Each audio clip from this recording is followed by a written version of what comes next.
when, where, and why. What you talking about? What you talking about? What you talking about? What you talking about, Willis?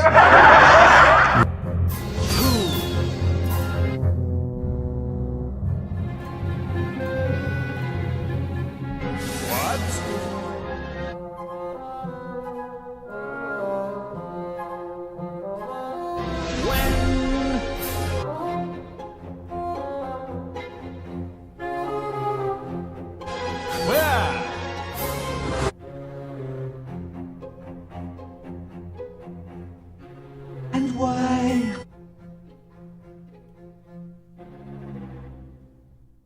What do I intend to find this time? Misdirection.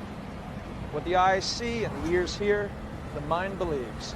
I understand you are sick and tired of watching the mainstream media spin machine, but I am asking you for your patience in allowing them to report to you, the viewer, their version of this particular news story. I will do my investigation when they are finished and show you behind the curtain what they have not. So keep calm and stay till the end. The Beags thanks you.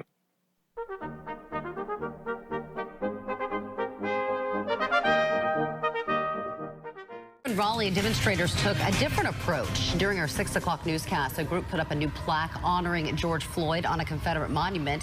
It reads in part, "We recognize the breakdown and the buildup and the change that has been put into motion." Many protesters stopped by to take pictures. They say it's a step in the right direction. The group Raleigh United says the plaque is a non-violent way to update and change the meaning of the monument. Take it down! Take it down! Take it down!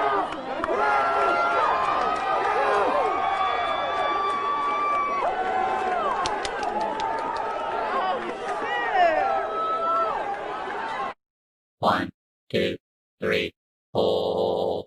1, 2, 3, 4.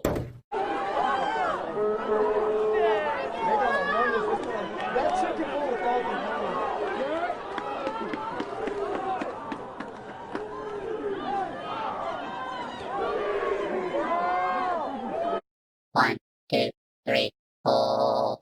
1, 2, 3, 4.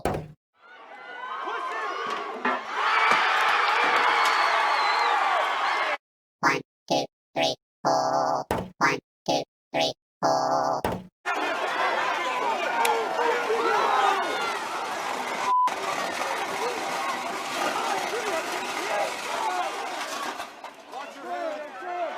One, two, three, four. 1, 2, 3, 4.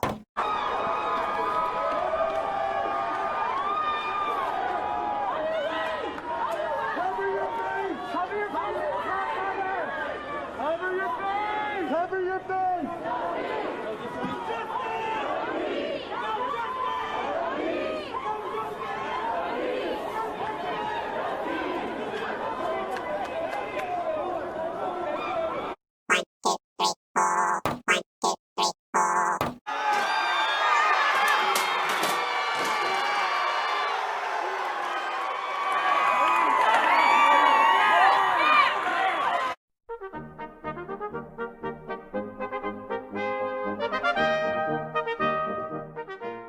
Some breaking news unfolding overnight. The remaining pieces of the Confederate Monument in the heart of downtown Raleigh are now coming down. CBS 17's Jamise Price joining us live right now from downtown Raleigh. So I know, Jamise, we know that these crews came in with that heavy equipment overnight. Tell us what you're seeing. Any progress?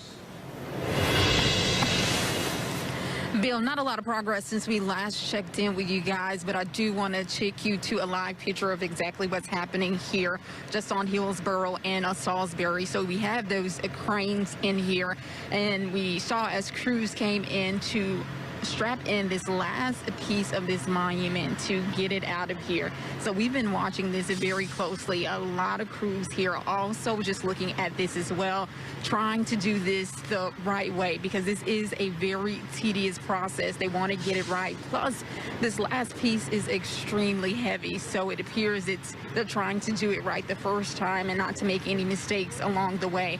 Now, we have watched over the last few days as these Confederate monuments have been removed from Capitol grounds. Now, Governor Cooper ordered the removal of these Confederate monuments on Saturday. The 3 monuments are being moved with direct tributes to the cause of the Confederacy, which Governor Cooper said has no place in an allegiance here in North Carolina. But out here, you definitely have several crews. You also have Capitol Police here.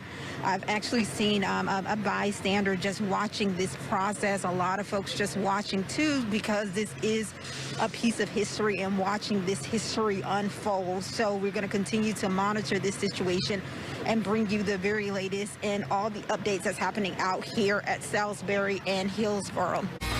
All right, more breaking news this morning. There's been yet another attempt to remove this Confederate monument from downtown Raleigh. Once again, didn't quite work out. Yeah, we're told the crane this morning's crew brought with them was not quite big enough. We've got CBS 17's Jamise Price live downtown from the state capitol. Jamise. Laura, crews are packing up the last little bit of that heavy equipment to get it moved out. As you said, those attempts to remove the last piece of that Confederate monument unsuccessful this morning. So crews will have to come back out later on today. I'm told they'll need to bring in a larger crane. They're calling it a crawler crane. That one will come in on a tractor trailer and be put together here on site. So again, several attempts to remove the last piece of this Confederate monument, but again, this morning unsuccessful.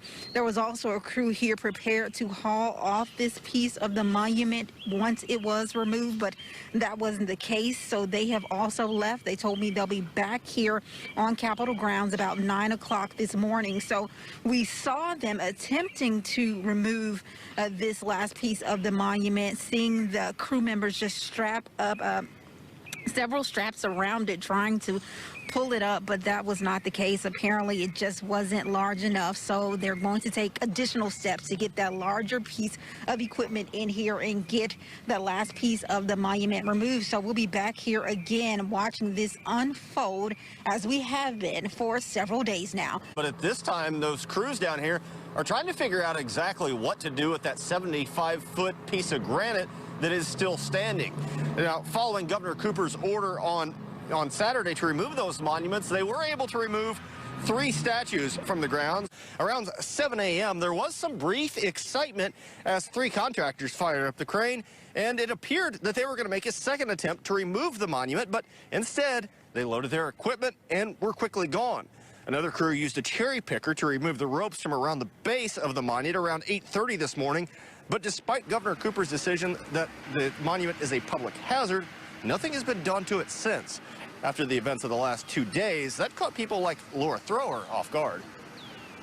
I moved here 10 years ago. That thing was weird when I saw it. I didn't understand it. Like the tobacco lady over there, you know, that was kind of, it was just weird. But now I think people understand, more people understand why it's weird, you know. And you may have, as a kid, you may have walked by it, not even recognized it, but it takes a while to educate the public. Now, all of the placards and statues have been taken off of the monument, but at this time the holdup seems to be the weight of the granite that is involved with the rest of the monument. They seem to be trying to find a crane that is actually heavy enough to remove it. At this time, it's unclear where it will be taken, if and when it is taken down.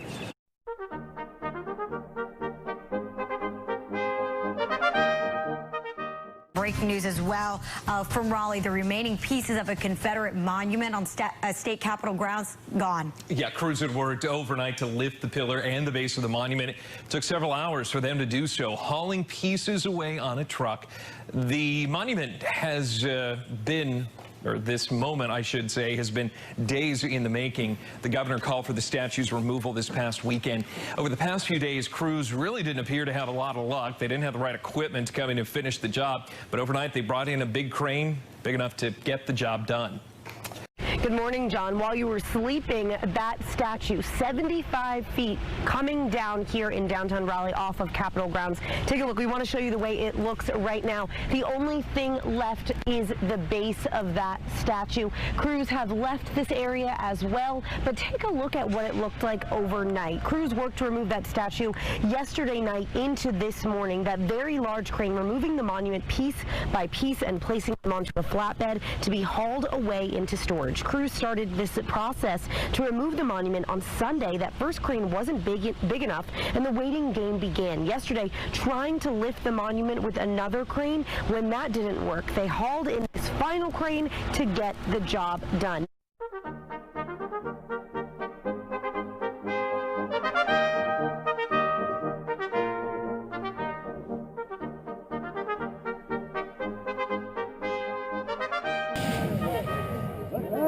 Company, forward! Right, center!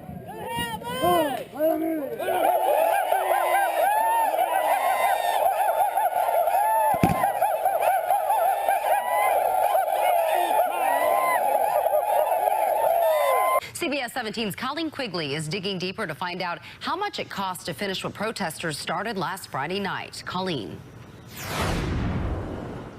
Angela, in the last hour, I got an update that the removal project actually is not complete here at the state capitol. So officials have not finished tallying up all the associated costs. But here's what else I found out today.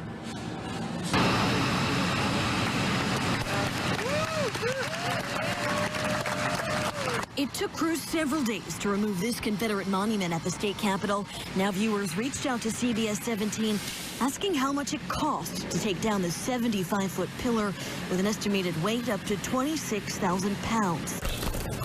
We reached out to Governor Cooper's press secretary, who in an email said the Department of Transportation oversaw the removal, but wouldn't say who the specific contractor was, citing security concerns. Quote, threats have been directed at personnel doing this work here and in other states. After CBS 17 spotted a DOT crew at the monument Saturday, we reached out to them too. In an email, a spokesperson said they were asked to take down the statues because they are, quote, the only state agency with the equipment to do that. But when it came to the price tag, DOT told us the Department of Administration handled the contract for the removal. Protesters pulled down 2 of the statues on the monument last Friday. Saturday, Governor Cooper ordered all 3 Confederate monuments at the Capitol to be taken down, citing concerns over dangerous efforts by protesters to knock them down and the potential for violent clashes.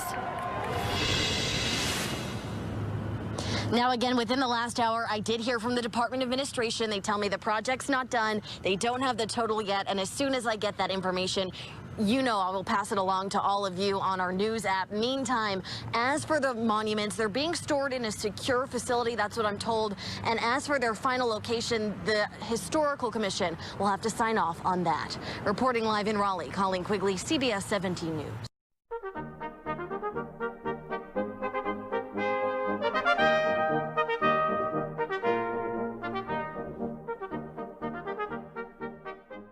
After much anticipation, we now know what survived after being locked up for more than a century.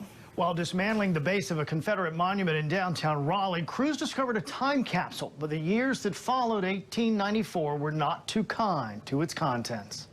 With the sound of a hammer, archaeologists and conservationists hope that something managed to survive the last 106 years. It was clear right away, though, that over time, water had made its way into the metal time capsule. But not all was lost. After careful cleaning, 2 buttons attached to a piece of textile with North Carolina inscribed on them. Also, strands of what appears to be horsehair. An 1894 news article says hair from General Robert E. Lee's horse was placed inside. Perhaps this is it right here. Historians knew there was likely a time capsule inside what had been a 75-foot tall Confederate monument on the grounds of the North Carolina State Capitol. Protesters took part of it down, and by order of the governor, the rest of it soon followed, allowing the discovery of the time capsule. Also found a stone thought to be from Gettysburg and a wooden box largely intact. Letters and speeches were also said to be included, raising hope for historians that they could give better insight into the mindset of the people who erected the monument. But none of those were found in good condition. There was also reportedly a lock of General Lee's hair as well. Not clear yet if that's there. With much to be done in the painstaking process of drying and cleaning and all else that comes with preservation work, there may be more that we just can't see yet. And like the age of the box itself, only time will tell. And Maggie, a lot of people were hoping for so much more, but you know, there is still stuff there that we might discover as things, like I said, dry out and they have time to really delve into it. Yeah, it'll be interesting. It's always interesting to think about, you know, what life was like more than 100 years ago, and whether or not we get a glimpse, I guess we'll wait to see.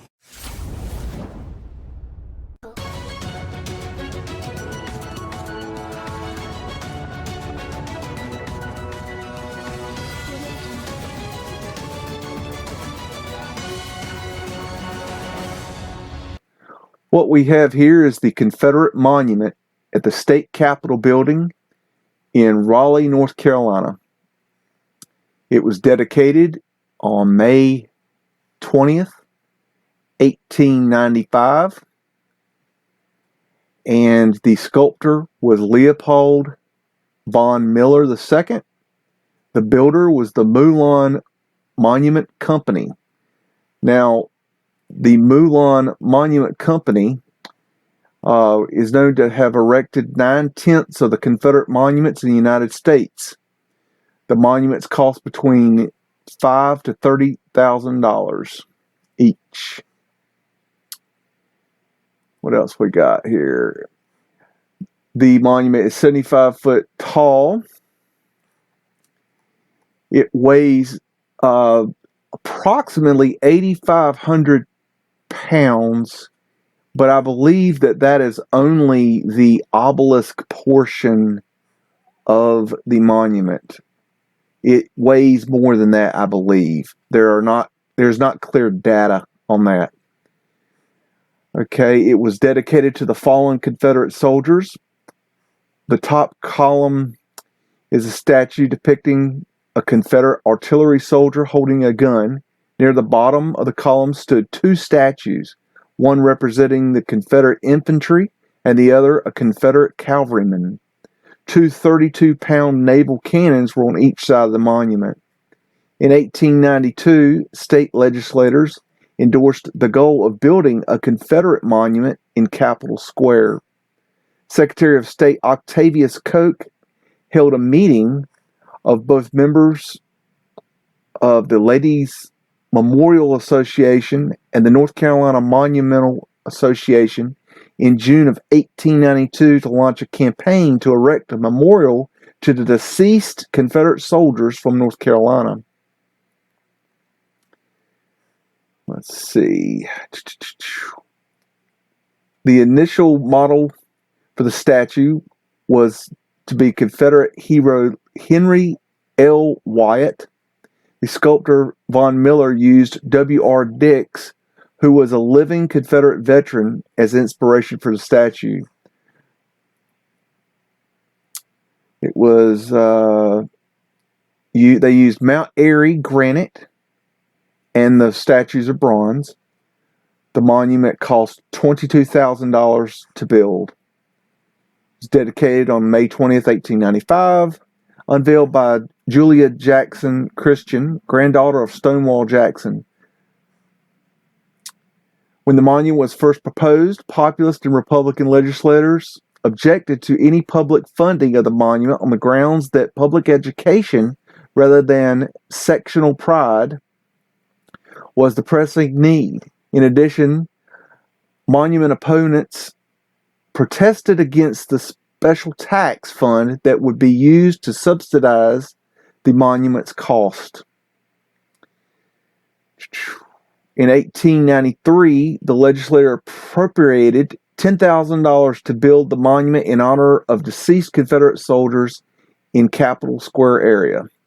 The alliance of Republican and populist legislators stalled approval of subsequent funding until March 7th, 1895, when both chambers of the legislature voted in favor of an additional appropriation of $10,000. So March 7th of 1895, they approved the money for building it. And then they dedicate it on May the 20th of 1895 of the same year. So a few months later, after the money is approved, they build it and dedicate it, which is very quick turnaround. That's very interesting. All right, what we have here is the preservation process of the copper box that supposedly held the time capsule. And they bang it open and they find General Lee's cufflinks in here, supposedly. And this is what they look like. Okay, what we have here is a Confederate monument that was built in Louisville, Kentucky. And it is known as a sister monument to the Confederate Monument in Raleigh, North Carolina. And I'm going to explain why now.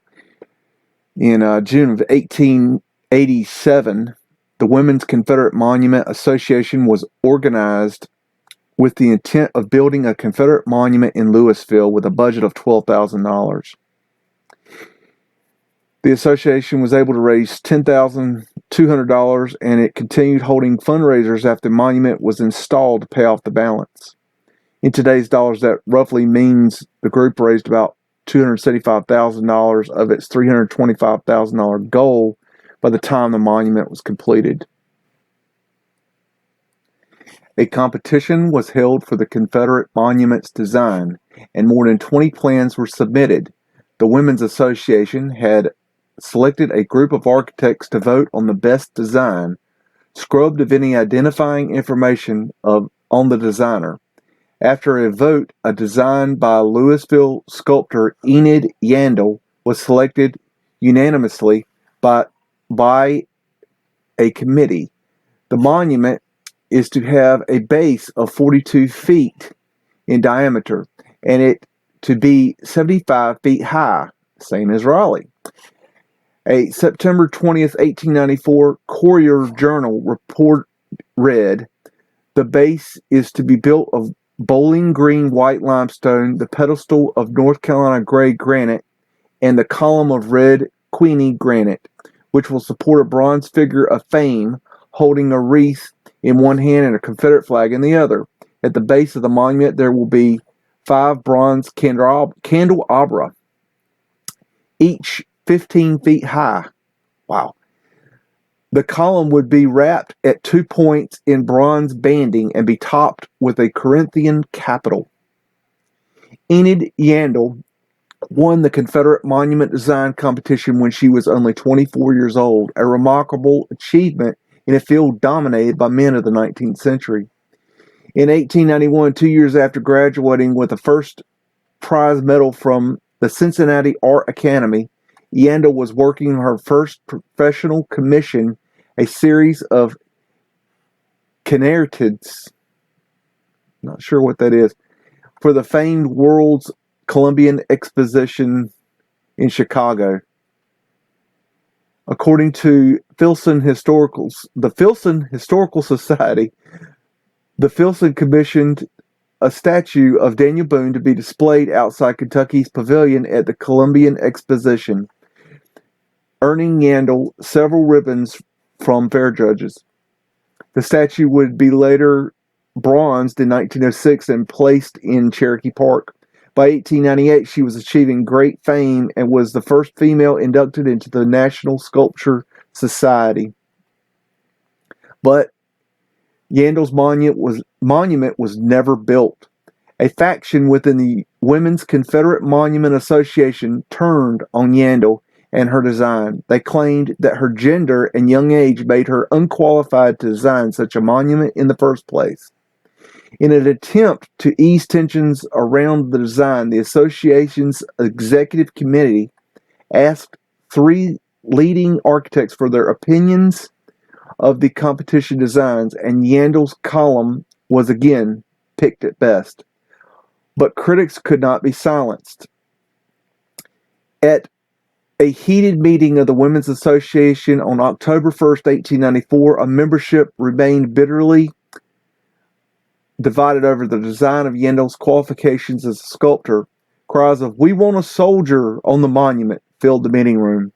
That evening, the membership voted to overrule its committee of architects and its executive committee to scrap Yandel's design in favor of the as-built design by Michael Molden, of the Louisville-based Moldon Monument Company. That company, founded in 1854, is still in business today as Moulin Memorials. There was a clear fraud in the vote, as the Courier-Journal article carrying 6 headlines the following day pointed out. 36 votes were cast, but only 32 members were present and 2 abstained. After the vote, those opposing quickly left the room so no other vote could be taken.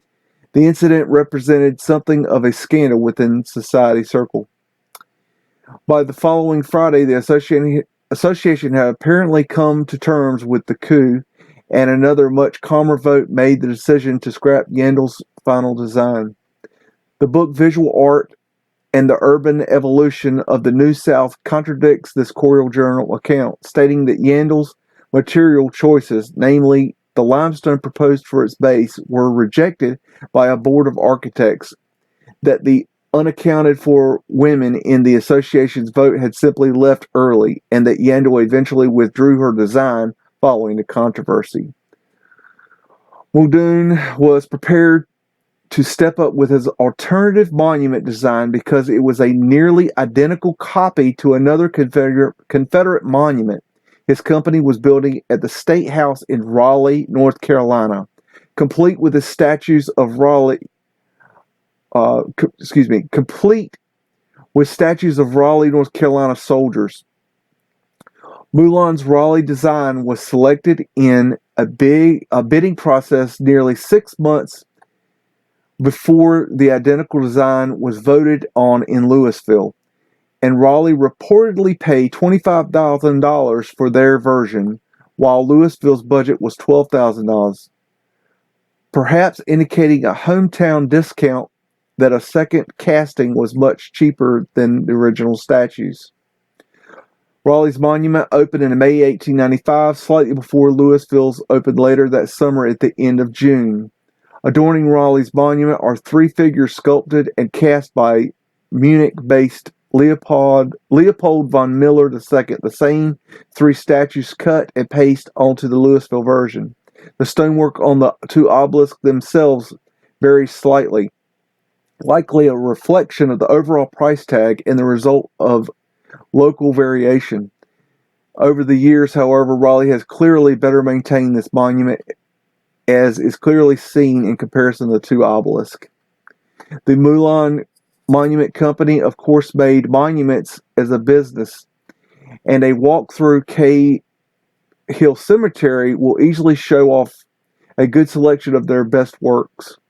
But they also advertised in Confederate newspapers and magazines about their monument work, which included many Confederate monuments in other cities, such as a smaller obelisk in Nashville, Tennessee. Confederate monument building in the late 19th century was clearly a big business. Another differing detail in Louisville's design is the island in which the Confederate monument sits. The 48-foot diameter stone ring defined a perimeter for the monument and included 4 ornate wrought iron lamps set atop 4 stone blocks, added slightly after the monument was constructed, according to earlier photos. One small note in the August 10, 1897 Courier-Journal noted that the Women's Commission had written to Mr. Olmsted asking him to submit plans for a suitable fence. Perhaps as a consolation to the clearly corrupt selection process, some news accounts attribute the highly ornate candelabra surrounding the monument to Enid Yandel. On November 19, 2016, the monument was dismantled and sent down the road to Brandenburg, Kentucky, a small town known for its Civil War history and reenactments. At a cost of $400,000, the process took an entire crew and extensive machinery. The time capsule originally buried beneath it was unearthed, but a century of erosion and water damage has disintegrated its contents. An appropriate reminder that the physical nature of our monuments, big and small, often fades more quickly than their associated beliefs. The real question is not who, what, when, why, or where. The real question is how. How did they lift this 75-foot tall, 8,500-pound plus obelisk into place in 1895? It's a horse and cart society. This civilization does not have cranes. Okay? There's no crane. There's no big building crane lifters or big mobile cranes. The only thing you have is wood, stone, horses, ox, okay, men, ropes, okay? You don't have cranes, okay? So, supposedly, they erect in 1895 this 75-foot obelisk on top of this pedestal. That means they had to lift it into the air and set it directly down perfectly on the pedestal. They didn't just like lean it up there and pull it up with something. It couldn't be done. It's too perfect. Okay, they didn't have the technology. Okay, they didn't have it. So that leads to the question of how. It's not the who, the what, the when, the why, or the where. It's the how. Okay, what we have here is a picture of the Carolina and Power Light Company, the linemen installing a light pole in 1916. This is only a couple blocks away from where the Confederate Monument was installed at the state capitol grounds. And this structure in the background is called the Raleigh or the Park Hotel. It was built in 1893. So this building was built 2 years prior to the monument being installed. But what's interesting about this photograph to me is look at the technology that they are using to install a cast iron light pole. I mean, they've got this horse and cart and pulley and rope and this contraption and all these guys around to lift one damn light pole. Okay, they needed all this to lift a daggone light pole, okay, in 1916, and I'm talking about a structure that was built in 1895. So they've had a little bit of advance in technology. So they try to sell you the fact, saying that they could lift this 75-foot obelisk in 1895, when in 1916 they had to have all this crap to install a damn light pole. So that's that. Here we have a Confederate monument that was erected in Lenoir, North Carolina. It's 35 foot tall, made of granite. It was erected in 1910 using a wood frame. And you can see that they hoisted it up and erected it in a circle. It has since been moved. And so that's one way that they did it in 1910. But like I said, this is 35 feet tall. It's a much smaller monument, and it definitely weighs a lot less. What we have here are examples of other obelisks that have been erected in modern times, and also examples of how they possibly could have erected obelisks in old times, which are probably not true, but these are at least examples of how it could be done. Theoretical at best. The New York City Needle was erected in Central Park, just west of the Metropolitan Museum of Art, on February 22, 1881. It was secured in May 1877 by Judge Albert E. Farman, the then United States Consul General at Cairo, as a gift from Canada, for the United States remaining a friendly neutral. As the European powers France and Britain maneuvered to secure political control of the Egyptian government, The formidable task of moving the obelisk from Alexandria to New York is a 240-ton, 68-foot 10-inch, single shaft of red granite from the Aswan, formerly Syene, quarries at the first cataract of the Nile. The 220-ton granite needle was first shifted from vertical to horizontal, nearly crashing to ground in the process. In August 1879 the movement process was suspended for 2 months due to local protests and legal challenges. Once those were resolved, the obelisk was transported 7 miles to Alexandria, and then put into the hold of the steamship Esug, which set sail June 12, 1880. The obelisk was loaded through the ship's hull by rolling it upon cannonballs. The obelisk and its 50-ton pedestal arrived at the quarantine station in New York in early July 1880. It took 32 horses hitched in pairs to bring it from the banks of the Hudson River to Central Park, finally arriving on July 20, 1880. The final leg of the journey was made across a specially built trestle bridge from Fifth Avenue to its new home on Greywacke Knoll, just across the drive from the then recently built Metropolitan Museum of Art. It took 112 days from Quarantine Station to arrive at the knoll. A special railroad trestle bridge was built to transport the New York obelisk from 96th Street to its final resting place on Greywacke Knoll in Central Park. The movement was accomplished by pushing the obelisk by steam engine. Jesse B. Anthony, Grand Master of Masons in the state of New York, presided as the cornerstone for the obelisk was laid in place with full Masonic ceremony on October 2, 1880. Over 9,000 Masons paraded up Fifth Avenue from 14th Street to 82nd Street, and it was estimated that over 50,000 spectators lined the parade route. The benediction was presented by R.W. Lewis Segerstein. The obelisk was righted by a special structure built by Henry Honey Church-Goring. By the time it finally entered Central Park, it was the dead of winter. The official ceremony for erecting it was January 22, 1881. Today the surface of the stone is heavily weathered, nearly masking the rows of Egyptian hieroglyphs engraved on all sides. Photographs taken near the time the obelisk was erected in the park show that the inscriptions or hieroglyphs, as depicted below with translation, were still quite legible and date first from Thutmose III, and then nearly 300 years later, Ramses II the Great. The stone has stood in the clear dry Egyptian desert air for nearly 3,000 years, and had undergone little weathering. In a little more than a century in the climate of New York City, pollution and acid rain have heavily pitted its surfaces. In 2010, Dr. Zahi Hawass sent an open letter to the president of the Central Park Conservancy and the mayor of New York City insisting on improved conservation efforts. If they are not able to properly care for the obelisk, he has threatened to take the necessary steps to bring this precious artifact home and save it from ruin. Ancient Egyptians carved this massive obelisk from a single stone. Today, only a few obelisks remain balanced on their original stands with no support other than their own enormous weight. How did the Egyptians raise these statues, some weighing up to 500 tons, without breaking them? A team of experts has come to Egypt to try to solve the mystery. This groove is one of the only direct pieces of evidence we have as to how they actually erected the obelisk. Every pedestal has a deep groove carved in one side.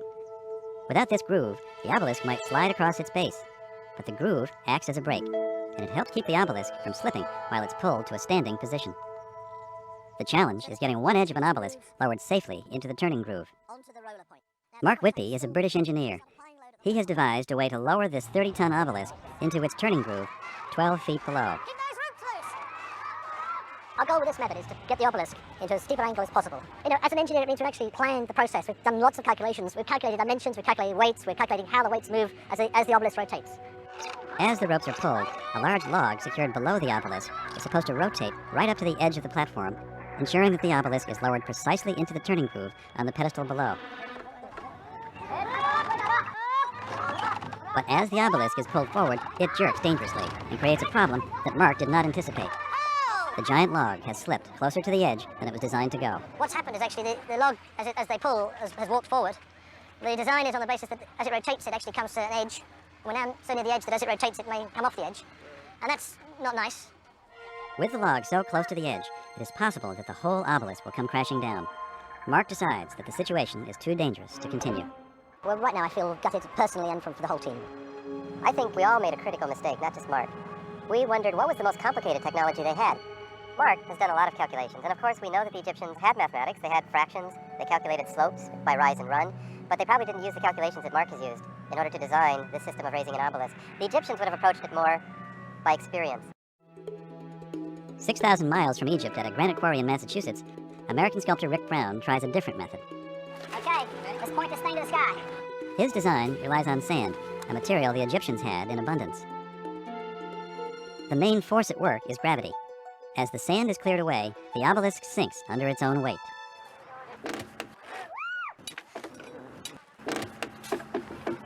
big and it's massive, but it's using very simple forces. Simply the force of flowing sand. To ensure that it drops down precisely into the turning groove, the obelisk is guided by steps built into the back wall. In addition, brake ropes, held back by massive logs, are released slowly to exert maximum control as the obelisk sinks towards the turning groove. The obelisk has hit its target, and the walls of the sandbox have now been removed. You can see we have the obelisk in the turning groove. It's at 75 degrees. Most of the hard work's done. But remaining is a task that could be daunting, and that is we have to now pull the obelisk that last 15 degrees into the 90-degree position. Gently, gently. We have touchdown! We have a freestanding obelisk! Rick Brown's apparently simple method took advantage of gravity and the natural properties of sand. You know, the Egyptians were learning through keen observation, looking carefully at all the details. They learned how these materials behaved, and once they understood that, they used those forces of nature to be able to do something as magnificent as this.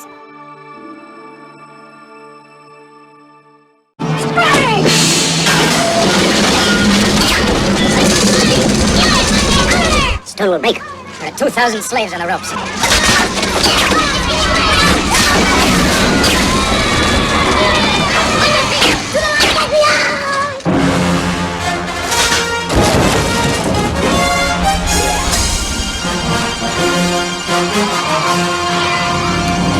The main point is this, people. We didn't build this monument. I don't know how this monument was erected in 1895 with no crane, but we did not build it. This monument was here when our people came and took over the city of Raleigh, North Carolina. This obelisk was a free energy tower. It had something to do with the Anti-quitech free energy system, the grid system that was used in Raleigh prior to our people taking over this area. So that's first thing. Second thing, you know, you're looking at this 75-foot obelisk, and it's amazing that, you know, when they go to take it down, you know, they call in not one, not two, but 3 different big cranes to lift this thing off its pedestal. Now, they were trying to be careful with it, and that's, you know, good for them, but they could not lift it. They brought in the first crane, it wouldn't lift it. They brought in the second crane, it wouldn't lift it. They had to bring in a third crane, and then it wouldn't lift it until they had to put in these pegs. They had to drill into the side of the obelisk, into the granite, and put these pegs in for the ropes to hold on to wrap around.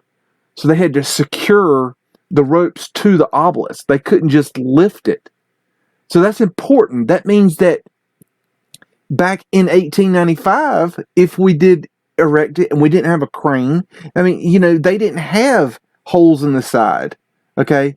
There are no holes in the side until we put the holes in the side, okay? So then this thing had to be literally taken straight up and dropped straight down perfectly onto the square pedestal. It wasn't a round pedestal, it was a square pedestal. It had to be perfect, okay? If it was slightly off, it wouldn't work. Okay, in 1895, we didn't have that technology. Okay, it cost like what, $400,000 to move the one in Lexington, Kentucky. They won't tell us how much it cost to remove this monument here, but I don't think, as far as I know, they used 3 cranes to move the obelisk in Raleigh. So, you know, $400,000 plus is your price tag. Even, you know, they won't tell you, but I'm telling you, it's going to cost a lot of money. Okay? So, anyways, we didn't build this thing. It doesn't matter, you know, who, what, when, why, where. It matters how. How did they erect this in 1895? And the answer is they didn't. The misdirection is they don't want you to ask the how. Okay, so I've told you Now you can, look into your own cities because there's these monuments all over the place. They're everywhere. I don't care if, you're a Confederate supporter or a Union supporter. None of that matters. For all, from my research, it looks like the Civil War never even happened, people. Okay, so do your research there. Show me a picture of an actual battle taking place, a photographic evidence of the Civil War actually taking place. I'm not talking about dudes standing around with their hands, in their waistcoat, showing their gang affiliation with the Masons and the Illuminati. What I'm saying is, I want to see, cannonballs flying above people's heads and musket balls flying at people and smoke and fire, and boom, boom, boom, all over the place. You're not going to find it. You'll find lots of drawings and paintings and faked photographs and reenactments, but you're not going to find that, okay? We didn't build this stuff, okay? So put down, the Confederate and the Union and all that crap. And also, I'm not Republican. I'm not Democrat. I'm neither. I'm not independent. All political systems are corrupt. Okay? That's my standpoint. So I'm not taking a side on that. All that is just for show. Okay? That's just to keep you distracted. Okay? They had you pull this thing down because they want to get rid of it. Okay? They don't want it there anymore for some reason. I don't know why, but that's my point of view. Anyways, I've shown you what I can show you, and do your own research, do your own thinking. Thanks for listening, thanks for your time, and I'll catch you on the flip side.